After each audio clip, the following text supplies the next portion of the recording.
हीराकुंड दुनिया का सबसे लंबा मिट्टी का बांध है और ओडिशा के संबलपुर क्षेत्र में महानदी के पार स्थित है। 1947 में भारत की आज़ादी के बाद यह पहली बड़ी बहुउद्देशीय नदी घाटी परियोजना थी। नमस्कार दोस्तों, मैं महावीर और आप सबों का मेरे YouTube चैनल अपना भारत आवर हिस्ट्री में स्वागत है। यह मानव निर्मित संरचना संबलपुर से 15 किलोमीटर उत्तर में स्थित है। इसकी विशालता नदी के स्पार्कलिंग जल से केवल इसके प्रतिद्वंदी है। 1,33,090 वर्ग किलोमीटर के क्षेत्र के साथ डैम श्रीलंका के क्षेत्रफल के 2 गुने से अधिक है। मुख्य हीराकुंड बांध की कुल लंबाई 4.8 किलोमीटर है, जो बाईं ओर लक्ष्मी डुंगरी पहाड़ियों और दाईं ओर चंदली डुंगरी पहाड़ियों में फैला है। डैम का विशाल विस्तार और इसके आसपास का पानी आंखों के लिए एक दृश्य है। लाखों पर्यटक इस क्षेत्र में जाने के लिए और हीराकुंड बांध के इंजीनियरिंग चमत्कार को देखने के लिए आते हैं। बांध के थोक में पृथ्वी और कंक्रीट शामिल है, जो 8 मीटर चौड़ी सड़क का निर्माण करती है। दक्षिण में कन्याकुमारी से उत्तर में कश्मीर तक और आगे अमृतसर से असम तक। डैम के नदी को देखने के लिए गांधी मीनार और नेहरू मीनार कुछ बेहतरीन दृश्यों को प्रदान करते हैं। गांधी मीनार विशेष रूप से एक पहाड़ी के ऊपर स्थित एक प्रहरी दुर्ग है, जो हीराकुंड बांध का विहंगम दृश्य प्रस्तुत करती है।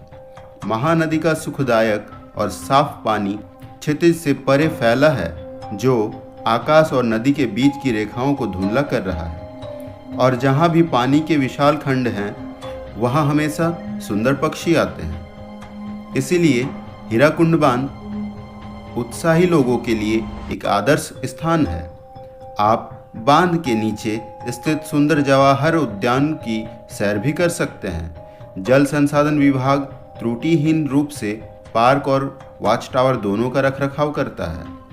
यह जलाशय एशिया की सबसे बड़ी कृत्रिम झील है, जिसमें 640 किलोमीटर से अधिक की तट रेखा है, जो देश भर के पर्यटकों को आकर्षित करती है। हीराकुंड बांध की सुंदरता रंगाई के पार एक तेजस्वी 21 किलोमीटर की ड्राइव के माध्यम से अनुभव की जाती है। महानदी के बांध और सुंदर जल के साथ परिभ्रमण एक उत्थान और शांत अनुभव है। महानदी डेल्टा में विनाशकारी बाढ़ की चुनौतियों से निपटने के लिए बांध का निर्माण प्रस्तावित किया गया था। 1945 में एक विस्तृत जांच रिपोर्ट प्रस्तुत की गई। भारत के तत्कालीन राष्ट्रपति डॉक्टर BR अम्बेडकर के नेतृत्व में बहुउद्देशीय महानदी बांध के निर्माण के भावी लाभों को ध्यान में रखते हुए निवेश की खरीद के प्रयास शुरू हुए।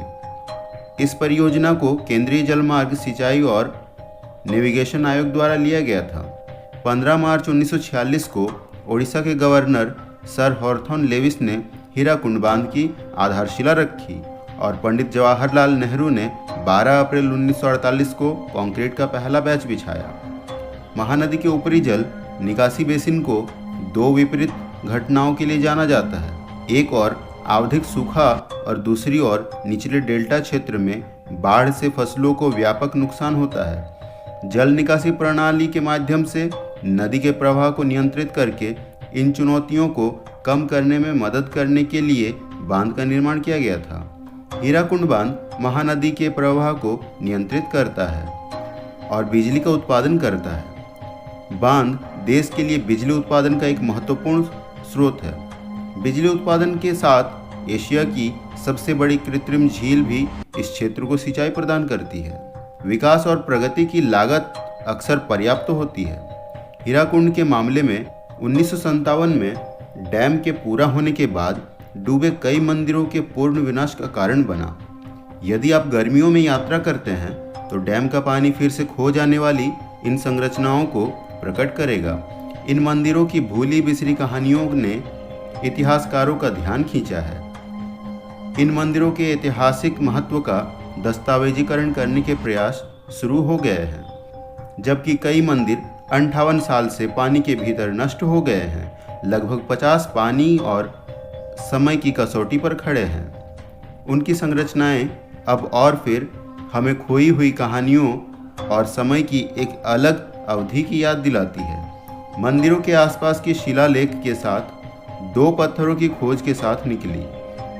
उन्हें पद्मासिनी मंदिर के रूप में माना जाता है। पद्मासिनी मंदिर एक समय में एक महत्वपूर्ण पूजा स्थल था, जो अब जलमग्न पद्मपुर गांव में है। जलाशयी क्षेत्र के अंदर स्थित सभी मंदिर कभी पद्मपुर का हिस्सा थे। बांध के निर्माण में 200 से अधिक मंदिर खो गए थे। हीराकुंड बांध का पानी पुरातत्व के शौकीनों और स्कूबा डाइविंग के शौकीनों को भूले हुए इतिहास के अवशेषों का पता लगाने के लिए बेहतरीन अवसर प्रदान करता है। मई और जून की गर्मियों के महीनों के दौरान छिपे हुए मंदिर आगंतुकों को नौका विहार करते दिखाई देते हैं। नमस्कार दोस्तों, अगर यह वीडियो आप लोगों को अच्छा लगा तो वीडियो को लाइक करें, कमेंट करें और हमारे चैनल को सब्सक्राइब करें। साथ ही बेल बटन को प्रेस करें ताकि हमारे नए वीडियो की नोटिफिकेशन आपको मिलती रहे।